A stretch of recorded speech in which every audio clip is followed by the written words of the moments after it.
we have come and gathered here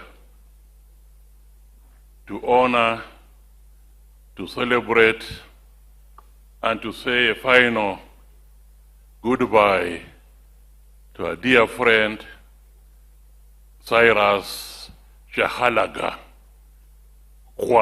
Jirongo, a great man, a great Kenyan,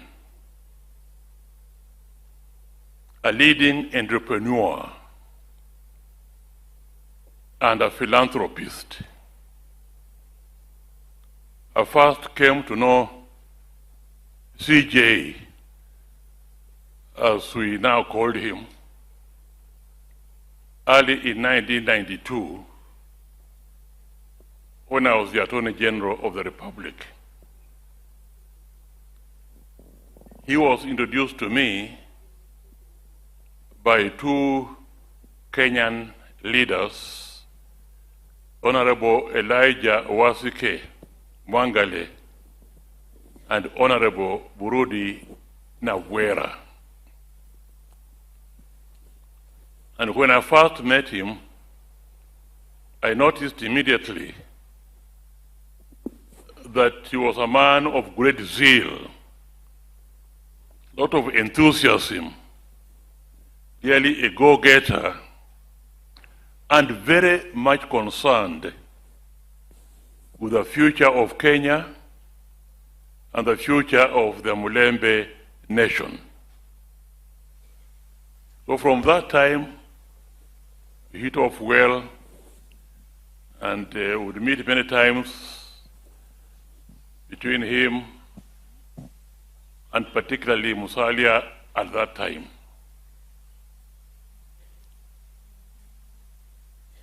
Then one day he came to the office and gave me a surprise of my life. I had just been in the office for about 1 year.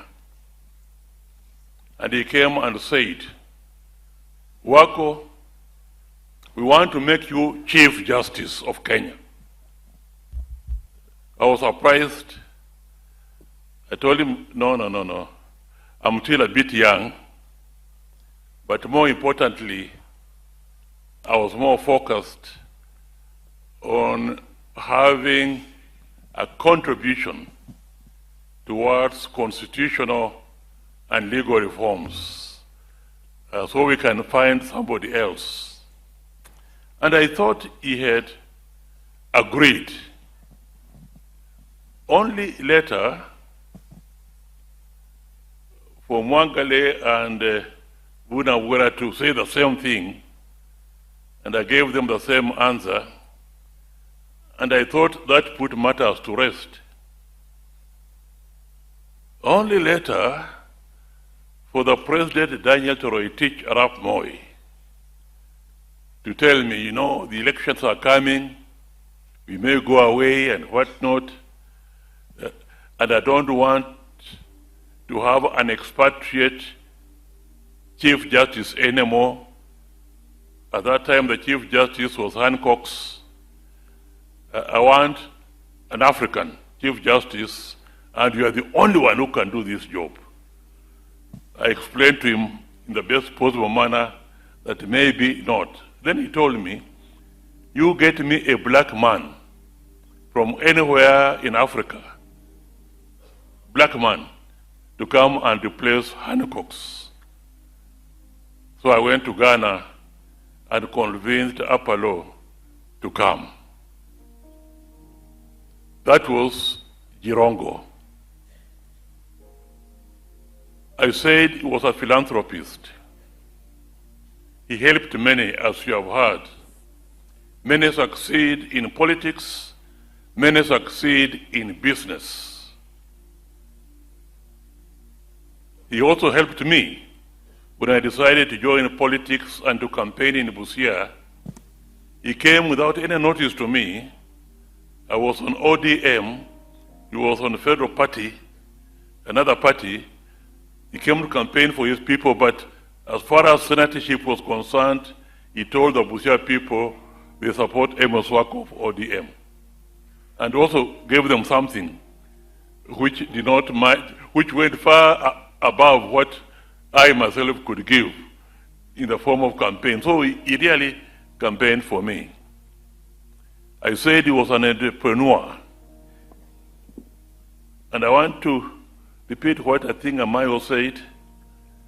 He was a leading contractor and developer before he even joined YK92. Maybe it's because he was such a leading developer that Nyayo approached him to lead YK92. He was the only person at that time, and by that I mean African, who was a developer and a contractor who was putting up estates in Nairobi. The only other Kenyan I knew was Kenneth Gino Matiba. Jirongo was one of them. So if he had not been interfered with because he joined politics, I can tell you he would have gone very far, and he was there to encourage particularly the Mulembe nation also to be entrepreneurs, also to have a bank, also to have insurance company, and so on. We mourn a great man, and particularly in the Mulembe nation, the best way we can give him tribute is what Eugene said, let us unite. My kind condolences to the family. We shall stand with you now, and we shall stand with you in the future. Thank you.